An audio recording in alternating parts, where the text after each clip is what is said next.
तो 100 करोड़ का क्या है सच? नवंबर का महीना इख्तिताम पजीर होने वाला है और ऐसे में अब यह सवाल उठता है कि ये जो 100 करोड़ अक़लियतों के फलाह बहबूद के लिए मख्तस किए गए थे मालियाती कॉर्पोरेशन के तहत, क्या इसका इस्तेमाल हो पाएगा? क्या ये पैसे वक्त रहते बांटे जा सकेंगे, तकसीम किए जा सकेंगे अक़लियतों के नाम पर जिन पैसों को, जिन फंड की बात की गई थी? या फिर ऐसा होगा जैसा गुज़िश्ता सालों होता आ रहा है कि अक़लियतों के नाम पर जो भी फंड, एक तो फंड होता कम है जैसा अपोजिशन का कहना है, और उसके बाद जो भी पैसे मख्तस किए जाते हैं उसका सही तौर पर इस्तेमाल भी नहीं हो पाता, पैसे लैप्स कर जाते हैं। हम आपको सुनाना चाहते हैं कि जो कांग्रेस का इल्जाम है, इस पर जो कांग्रेस सवाल उठा रही है, कांग्रेस के नेता आजमी बारी क्या कहते हैं, साथ ही साथ ये कि जो वजीर है अक़लियती फलाह के जेडीयू के नेता, इनका क्या कहना है, सुनिए। कम नहीं होता है। अगर 100 करोड़ रुपया अक़लियतों के बीच बढ़ जाए, गरीबों के बीच बढ़ जाए, तो उनकी कोई रोजी रोटी का मसला हल हो सकता था।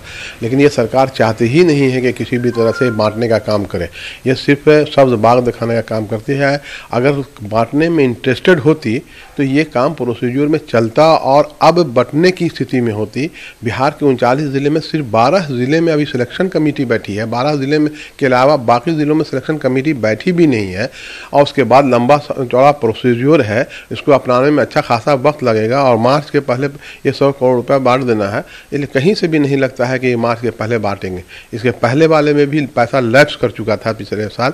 इस बार भी एक साजिश के तहत आप सब बाग दिखा दिया गया कि 100 करोड़ रुपया है और उसके बाद ये बांटना है, बांटा नहीं जाएगा और लैप्स कर जाएगा। तो लैप्स करने जब अभी तक शुरू नहीं हुआ है, अब दिसंबर का आने वाला है और उसके बाद आप शुरू भी नहीं किया है, तो आप कहाँ से 100 करोड़ रुपया बांटिएगा? अभी जैसे हर जिलों से ही मांगा जा रहा है चयन सूची, और जो है तेजी से अब उसको जो है लोगों के खाते में आरटीजीएस के द्वारा, डीबीटी के द्वारा भेजने का कार्रवाई चल रही है। हम मार्च तक जो है हम पूरा कर लेंगे। मार्च तक पूरा पैसा? हाँ, देखिए जिलों से आने में थोड़ा विलम्ब होती है। पूरा पैसा जल्दी खर्च हो जाए उसके लिए कुछ नियम बनाया होगा आप लोगों ने? हम इसके बाद जो है हम जिलों में कैंप करके और वहीं पर जो है चयन सूची वही जारी कर देंगे, वहीं एग्रीमेंट कराकर वहीं जो है उसके लौटने के बाद जो है उनके खाते में जो है लाभार्थियों के खाते में यहाँ पैसा भेज दिया जाएगा। तो मतलब मार्च तक का टारगेट? मार्च तक इंशाअल्लाह मार्च तक का टारगेट है पूरा पैसा खर्च हो जाने का। चलिए, मार्च तक का टारगेट है। मौसूफ वजीर साहब ये कह रहे हैं, जो वजीर अक़लियती बहबूद हैं खुर्शीद और फिरोज अहमद, उनका कहना है कि टारगेट मार्च तक का है, मार्च तक सारे पैसे खर्च हो जाएंगे। लेकिन सवाल ये पैदा होता है कि अब तक क्या हुआ? कैसा कांग्रेस का इल्जाम है कि 39 जिलों में से सिर्फ और सिर्फ 12 जिलों में सिर्फ अभी सिलेक्शन कमेटी बैठी है।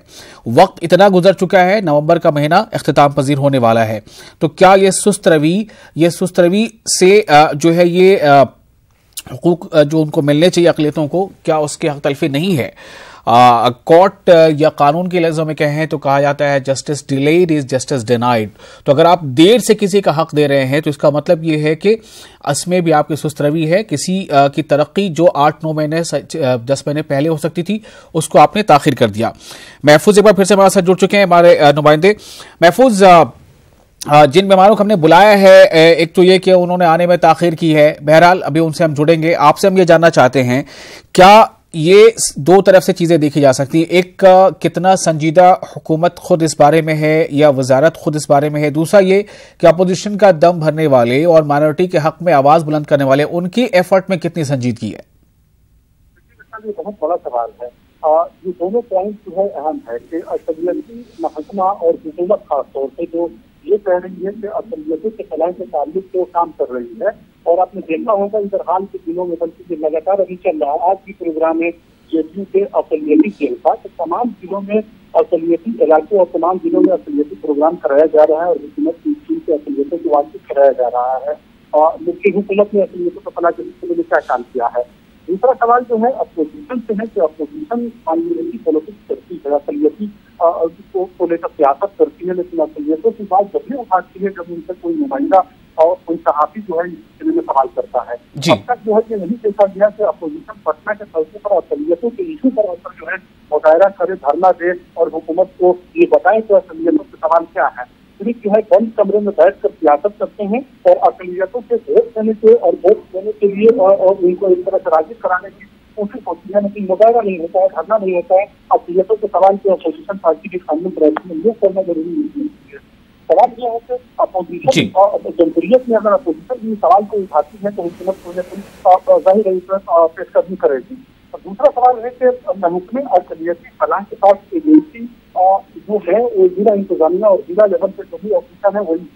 अब इसमें जब तक हुकूमत अपनी तौर से वाजे करके जिला इंतजामिया के लिए नहीं करती है कि अक़लियती मालियाती कारपोरेशन को इम्प्लीमेंट कराना है, 100 करोड़ रुपया को जमीन पर बांटना है। इन लोगों में, उन बेरोजगार नौजवानों में जो गरीब है, जिनके पास पैसे नहीं है, जो रोजगार करना चाहते हैं, उन्हें हुकूमत मदद करना चाह रही है, कर्ज दे रही है, वो भी 6% के ब्याज से कर्ज दे रही है। पैसे के वापस जो है हुकूमत को आना है, हुकूमत वापस से पैसे आना है।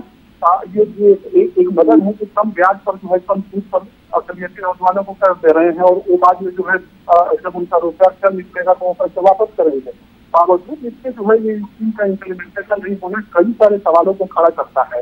क्या इसमें वो तस्वीर दिखाई नहीं देती है कि कुमार भले ही जिस कह रहे हो कि अक़लियतों के दावा का सलाह कर रहे हैं और लोगों तक और गाँव और शहरी इलाकों तक स्कीम को इम्प्लीमेंट करा रहे हैं, जिसके पटना में खुद उनका ऑफिस जहाँ पे पूरी रकम जो है, जो बरकत की पूरी रकम जो है रखी हुई है और ये रुपया तस्लीम नहीं हुआ है, ये अपने आप से जो है हैरान करने वाला बात है। हुकूमत के लिए भी हैरान करने वाला बात है। महफूज, मुझे याद आ रहा है, मैं फिर से इस बात का जिक्र करूंगा। अभी प्रशांत किशोर जो अब पार्टी में कहा जाता है कि नंबर 2 की हैसियत रखते हैं जदयू में, खासतौर से अभी उन्होंने उर्दू सहाफियों से मुलाकात की थी अलग से, हालांकि उसकी रिकॉर्डिंग शायद नहीं हो पाई थी या वो चाहते नहीं थे ऐसा। बहरहाल सवाल यह है कि बातें होती हैं चुनाव को लेकर, इंतखाबात को लेकर। उन्होंने कहा कि आप सीरियसली पॉलिटिक्स से जुड़िए और आपको नुमाइंदगी दी जाएगी, लेकिन एक तरफ बातें इस तरह की होती है, दूसरी तरफ जानिब हम देख रहे हैं कि जो वादे आपने किए हैं, जो आपके हाथ में फिलहाल है, वो अभी मिल नहीं पा रहा। हम ये नहीं कह सकते कि नहीं मिला, क्योंकि अभी ये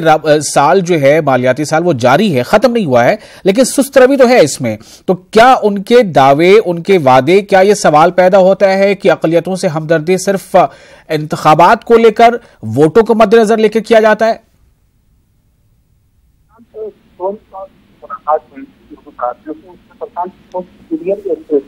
एक जो समझ में आई सीधे तौर पर वो ये कि किसी भी तरह जो उम्मीदवारों के जो मुस्लिम उम्मीदवारों को कम से कम सत्ता के कम। महफूज, आपको थोड़ी देर के रोकना चाहूंगा। हमें खबर मिल रही है कि गेस्ट जो हमारे हैं वो जुड़ चुके हैं पटना स्टूडियो में, और बारी बारी से हम उनका तारुफ भी कराना चाहेंगे अपने नाज़रीन को। हमारे साथ पटना स्टूडियो से जो मेहमान जुड़ रहे हैं उनमें से मुमताज़ अहमद साहब हैं, जो जनरल सेक्रेटरी हैं आरजेडी के माइनॉरिटी विंग के। मुमताज़ साहब, आपका इस्तकबाल है। और साथ ही हमारे साथ मोहम्मद सलाम जुड़ रहे हैं, प्रेसिडेंट माइनॉरिटी विंग जेडीयू के माइनॉरिटी विंग के। मोहम्मद सलाम साहब, आपका भी इस्तकबाल है। राजेश राठौर हैं, तर्जुमान है कांग्रेस के। साथ ही फैजान अहमद है, सीनियर जर्नलिस्ट। फैजान साहब, आपसे सबसे पहला सवाल मैं करूंगा कि इसकी वजह आप क्या देखते हैं? काफी देर से आप ये डिस्कशन सुन ही रहे होंगे, 100 करोड़ में से 1 रुपया भी अब तक बांटा नहीं गया, क्या वजह है? जरा शॉर्ट में जवाब दीजिएगा, काफी कम वक्त है, देर से जुड़ पाए आप लोग। फैजान साहब, देखिए, बात 100 करोड़ की हो या 1 करोड़ की हो जी, ये अक़लियती मालियाती कारपोरेशन जब से बना है तब से डिफंक्ट है। शायद इसको इसीलिए बनाया ही गया था कि ये कोई काम न करे। अच्छा। इसी तरह से जितने भी अक़लियत से रिलेटेड जो भी गवर्नमेंट के इंस्टीट्यूशंस हैं वो इसी तरह से बिल्कुल नाक़िस हैं और वो कोई भी काम नहीं करते हैं। लेकिन दावे तो बहुत होते हैं। प्रशांत किशोर ने मीटिंग की थी, उर्दू सहाफ़ियों को बुलाया था, बहुत सारी बातें की हैं, दावे किए हैं। इलेक्शन के वक्त इस तरह के दावे किए जाते हैं और हमेशा किए जाते हैं और हर पार्टी की तरफ से किए जाते हैं, लेकिन अगर आप ग्राउंड रियलिटी देखिए तो ये भी देखना होगा कि वो अगर जो दावा कर रहे हैं वो दावे में कितनी सच्चाई है। और सलाम साहब, जवाब क्या आपके पास? ये कह रहे हैं कि ऐसा ये कॉर्पोरेशन बनाया ही इसलिए गया है ताकि ये काम न करे। नहीं, जी हाँ, बिल्कुल इसको बनाया गया है, बिल्कुल इसीलिए बनाया गया है क्योंकि यहाँ ऐसे लोगों को ही बिठा के रखा जाता है जो बिल्कुल ही डिस्कार्डेड किस्म के लोग। सलाम साहब से जवाब लेते हैं, चाहे वो ब्यूरोक्रेट्स हों और चाहे वो सियासत से ताल्लुक रखने वाले लोग। बात सियासी बात हो गई। जो नीतीश कुमार ने जितनी योजनाएं चलाई है और जो भी कॉर्पोरेट या जो जिस चीज में फंडिंग करते हैं तो उसको मॉनिटरिंग भी वो स्वयं करते हैं। तो क्या अभी मॉनिटरिंग नहीं कर रहे? नवंबर का महीना खत्म होने वाला है, बात कोई नहीं है। नवंबर का महीना खत्म होने वाला है, इस बात की मॉनिटरिंग हुई है क्या? 100 करोड़ में से 1 रुपया बांटा नहीं गया? नहीं वो अभी तो मार्च का समय है, अभी होगा समय, जो पैसा तो अलॉट होता है उसका एस्टीमेट बनता है, बहुत सारी उसमें से वक्त लगता है। ऐसे ही थोड़े कि पैसा जो है सो अलॉट हुआ और उसके बाद हो गया, अलॉटमेंट करने में भी वक्त लगता है। और जब पैसा अलॉट हो गया तो उसी इशू के लिए अलॉटमेंट हुआ तो उस पर इम्प्लीमेंट होगा, वो वहां तक पहुंचेगा वो पैसा। सर फाइनेंशियल ईयर का कोई मतलब होता है?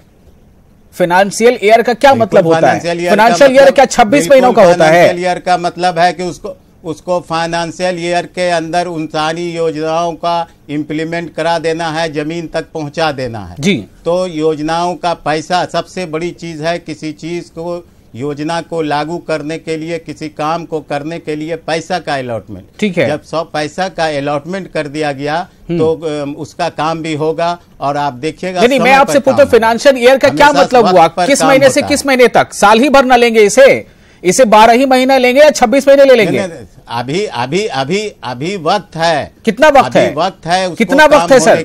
कितना वक्त है? सारी प्रक्रियाएं पूरी हो गई है, अब सिर्फ काम होना है जी। अभी वक्त है, ऐसा बात नहीं है कि अभी वक्त नहीं है। मुमताज साहब आपके पास आ रहा हूं, क्या ऐसे ही काम होता है? आपके टाइम में भी ऐसे ही काम होता था? नवंबर का मेरा खत्म होने वाला है मुमताज साहब। नहीं, मुंगेरी लाल के हसीन सपने जी। हर अमल का दारोमदार नियत और इरादे पर होता है। सरकार जो मौजूदा हुकूमत है उसके कौल और फाल में बहुत मुतज़ाद है, बहुत फ़र्क है। वो चूँकि ये साल चुनावी पार्लियामेंट चुनाव का साल है और इनके पास मुसलमानों को आरएसएस के एजेंडे के मुताबिक इन लोगों को टास्क दिया गया है कि ये लोग मुसलमानों का जो वोट है किस तरीके से दरहम बरहम कर सकें, छिन भिन कर सकें। चूंकि मुसलमान बिहार के अंदर में पूरे हिंदुस्तान में बेदार है। यहाँ बात वोट की नहीं, यहाँ बात फिलहाल 100 करोड़ के फंड की है। नवंबर खत्म होने वाला है, पैसे अभी 1 रुपया भी नहीं बांटा गया। सवाल इसका है ये सिर्फ 100 करोड़ की बात नहीं है जी। ये 2 करोड़ रुपए भी होते तो इनके मन से और इनके नियत की बात आ रही है। इनके पास मुसलमानों के लिए ना कोई हमदर्दी है, ना इनके लिए इनके पास कोई प्रोग्राम है, ना ये इसका फलाह चाहते हैं। ये सिर्फ मुसलमानों के साथ खिलवाड़ कर रहे हैं, उनके हुकूक की पामाली कर रहे हैं, इनके जज्बात के साथ। चलिए, कांग्रेस से हमारे साथ राजेश राठौर हैं, उनसे पूछते हैं।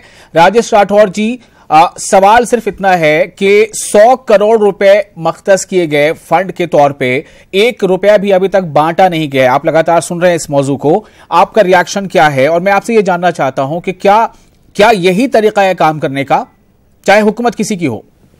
देखिए, अपने आप में माइनॉरिटी के 100 करोड़ रुपए खर्च नहीं हुए बड़े सवाल उठाता है जी। सवाल तो माइनॉरिटी विकास के लिए 100 करोड़ रुपए ही कम थे, बावजूद 100 करोड़ रुपए थे, खर्च क्यों नहीं हुए? थोड़ी आवाज बढ़ाइए। इसका 2 मतलब है कि सरकार फेलुअर है इसलिए नहीं, या सरकार किसी के दबाव में है, वो चाहे आरएसएस के दबाव में हो, नरेंद्र मोदी के दबाव में हो, अमित शाह के दबाव में हो, इसलिए अल्पसंख्यक विकास के जो पैसे हैं। सलाम साहब, आपसे जवाब चाहिए होगा, सारे सवाल को नोट करते रहिए जी। आप बोलिए राठौर जी। खर्च करेंगे कब?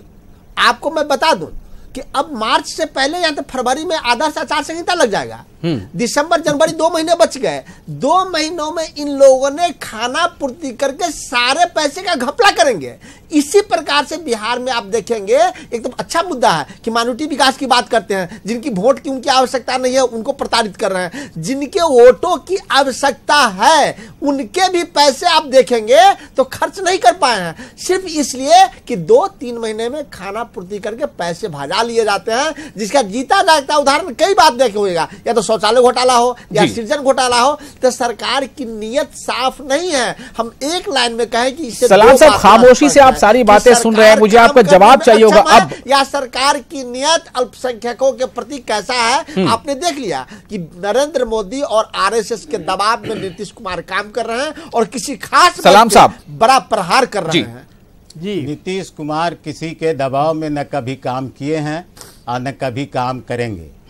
ये इन लोगों का जो हम दोनों अपने सम्मानित लोगों का कहना चाहते हैं कि इन्होंने कहा कि आरएसएस के एजेंडे पर काम कर रहे हैं जी। नीतीश कुमार की पार्टी का अपना एजेंडा है अपना मैनिफेस्टो है और अपने इस पर काम कर रहे हैं। अच्छा, मैं आपसे पूछना चाहता हूँ, हमारे वोट से जीत के गया, भारतीय जनता पार्टी के पास चला गया, नीतीश कुमार देश के सबसे दुर्लभ व्यक्ति हो गया। सुनिए न, आपके वोट से नीतीश कुमार जीत करके नहीं आए, नीतीश कुमार के चेहरे पर आप लोग जीत करके आए।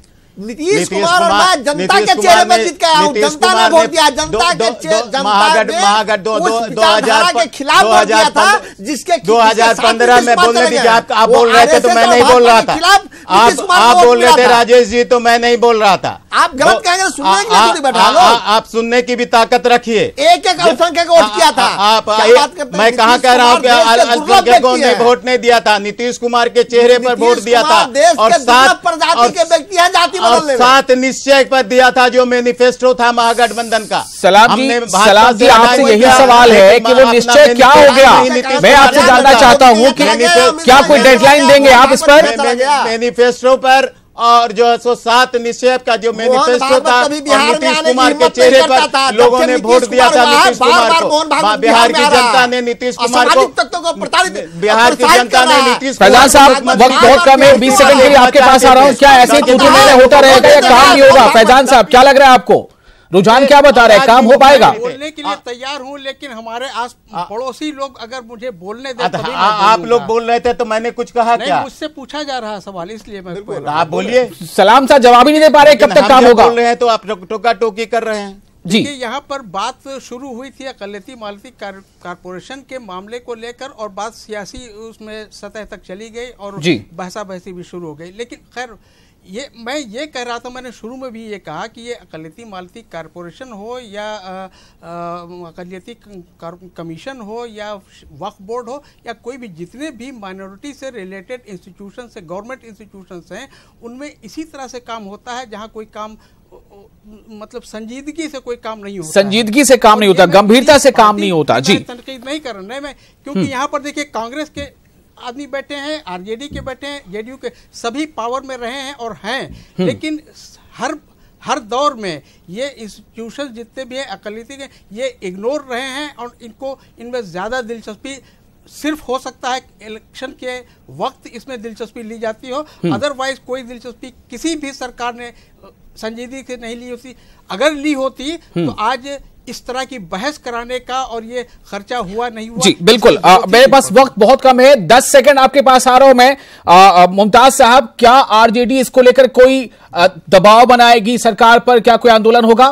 मुमताज साहब, देखिए, आरजेडी का जो मैनिफेस्टो है, जो नजरिया है, बिल्कुल मुसलमानों और अक़लियतों के तई बिल्कुल पाक और साफ है। जी, इस मौजू पे बात कीजिए, रखती है इस मौजू पे बात कीजिए, फलाह के लिए। जी हेलो जी, इस मौजू पे क्या करेंगे आप आगे? हेलो, आगे हम लोग इनकी पूरी जो रही है, इससे पहले जो मैंडेट बिहार ने दिया था, जिसमें मुसलमानों ने एंटी बीजेपी वोट करके कलीदी रोल अदा किया था, गठबंधन महागठबंधन की जो हुकूमत बनी थी, इसको चोर दरवाजे से रातों रात नीतीश जी ने जो पलटू राम, फिर आप सियासी जवाब दे रहे हैं, मैं माजरत के साथ कहता हूं, और बीजेपी आरएसएस की हुकूमत को इन्होंने बिहार में दोबारा से ठीक है, चलिए, जबकि बिहार का जनादेश मैंडेट मिला था उनके खिलाफ में एंटी बीजेपी। हमें अफसोस है, हम आपसे कुछ तकनीकी खराबी को लेकर वक्त पे जुड़ नहीं पाए, देर से आप हमसे जुड़ पाए हैं, और इसलिए हमें अब वक्त अलाउ नहीं कर रहा कि हम आगे बढ़ें। मैं उम्मीद करता हूं कि सलाम साहब जिस बात का दावा कर रहे हैं कि वक्त रहते इस पे अमल कर लिया जाएगा, वक्त बहुत कम है, और साथ ही साथ अपोजिशन अपना रोल निभाएगा। जैसा आप दावा कर रहे हैं वो दावा लोगों को ये देखने को मिलेगा। सिर्फ ये ना हो कि इलेक्शन करीब आए तो हर कोई सिर्फ इलेक्शन के मद्देनजर ये बातें उठाए। बहुत बहुत शुक्रिया तमाम मेहमानों का हमारे से जुड़ने के लिए, और नाज़रीन आप बने रहे न्यूज़ 18 उर्दू के साथ। मुझे दीजिए इजाजत, आदाब।